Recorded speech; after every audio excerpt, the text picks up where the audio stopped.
Salam alaikum wa rahmatullahi ta'ala wa barakatuh, mes chers. Nous voilà dans notre deuxième podcast sur le hadith de notre prophète sallallahu alayhi wa sallam, l'âme naissante entre pureté innée et empreinte familiale, le hadith révélateur. On avait parlé de l'explication de le hadith l'explication aussi des savants et des ulama. Et aujourd'hui, on va commencer avec l'implication éducative et sociale du hadith. Donc, l'importance de l'environnement familial. Donc, le hadith, notre prophète, met en évidence l'impact profond de l'environnement familial sur le développement de l'enfant, c'est sûr, c'est clair. Donc, notamment sur sa formation religieuse et morale. Donc, notre prophète, c'est vrai qu'il a cité les religions, mais ça, c'est en particulier, mais globalement, Rasul sallallahu alayhi wa sallam, par la suite, ça s'explique pour tout ce qui est de l'éducation. Donc, c'est un foyer imprégné de valeurs islamiques, de prières, de lecture du Coran et de bons comportements et sont essentiels pour cultiver la fitra de notre enfant. On a l'éducation précoce et son impact. Donc, l'éducation dès le plus jeune âge est cruciale, les premières années de la vie d'un enfant. D'ailleurs, je vous invite à lire, c'est un livre, je pense que les parents le connaissent, Tout se joue avant 6 ans. Ça n'a rien à voir avec le contenu islamique, mais dans ce livre, on trouve énormément de valeurs qui se trouvent dans notre islam, dans l'éducation de l'enfant. D'ailleurs, on dit, le titre, c'est Tout se joue avant 6 ans, et même dans notre religion, tout se joue avant 7 ans. Donc, c'est les premières années cruciales pour l'enfant. Donc, l'enfant est comme une page blanche qui est fortement influencée par ce qui est écrit. Du coup, les croyances et les pratiques inculquées durant cette période ont tendance à s'enraciner profondément. Et là, c'est l'importance de protéger la protection de la fitra de l'enfant. Alors, autant que parents, on a le devoir de protéger cette fitra de nos enfants de toute influence négative qui pourrait la corrompre ou la dévier. Donc, cela inclut de les exposer à des bonnes fréquentations, une direction claire, de les éduquer sur les dangers des fausses croyances et de répondre à leurs questions, que ce soit religieuse de manière appropriée ou non religieuse. On a aussi le fait de respecter les différences religieuses, bien que le hadith met en évidence l'influence des parents sur la religion de l'enfant, il ne doit pas être interprété comme un manque de respect, pas du tout, envers les adeptes d'autres religions. Il décrit un processus d'influence et d'éducation au sein du foyer. Parce qu'en fait, l'islam nous enseigne le respect envers les autres, que ce soit les religions ou les autres personnes, et interdit la contrainte en matière de foi. Donc, on trouve ça dans le Coran, le verset 2, la sourate 2, le verset 256. Le hadith se concentre sur la fitra originale et la manière dont elle peut être influencée par l'éducation parentale. Donc, là, on vient sur un point de débat, si on veut. Donc, certains pourraient se demander comment ce hadith s'articule avec les concepts du libre arbitre dans l'islam. Eh bien, ici, les savants expliquent que bien que l'enfant naisse avec une disposition naturelle, ils acquièrent des croyances et des pratiques de son environnement. Donc, une fois qu'il atteint l'âge de la raison et de la responsabilité, le boulot, il devient responsable de ses propres choix et de sa foi.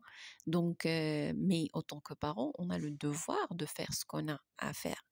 L'influence parentale est un facteur important, mais ultimement, chaque individu est responsable de ses actes devant Allah subhanahu wa ta'ala.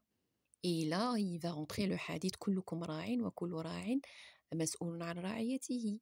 Donc chaque berger est responsable de ses bergers. Ici aussi rentre l'influence de la société, l'environnement extérieur. Le hadith se concentre sur le rôle des parents, c'est sûr.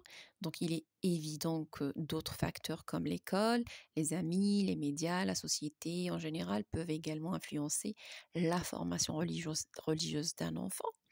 Cependant, l'influence des parents durant les premières années de la vie est généralement considérée comme la plus significative, parce que c'est là où il est tout le temps avec ses parents, ses propres parents.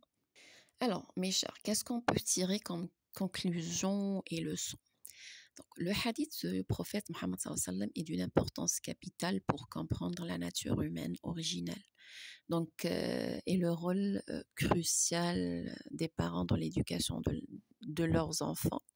Alors, les principales leçons qu'on peut tirer, on a l'inné et l'acquis.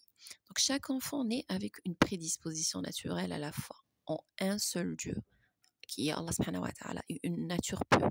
Cependant, cette fitra peut être soit cultivée et renforcée, soit obscurcie et déviée par l'influence de l'environnement, en particulier l'éducation parentale. On a l'autre point, la responsabilité parentale. Les parents ont une responsabilité immense devant Allah concernant l'éducation religieuse et morale de l'enfant.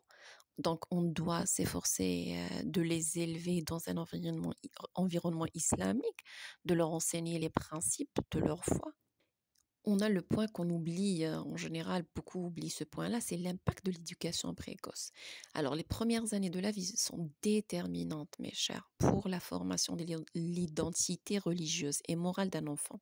Si vous voulez vraiment avoir un résultat, c'est dans les premières années qu'il faut travailler. Un effort conscient et une bonne guidance durant cette période sont vraiment essentiels. Il ne faut pas dire qu'il est jeune, il ne comprend pas. Ils comprennent les enfants. Ils ont leur nature, ils ont leur façon de réfléchir. Il faut pas dire que c'est un enfant.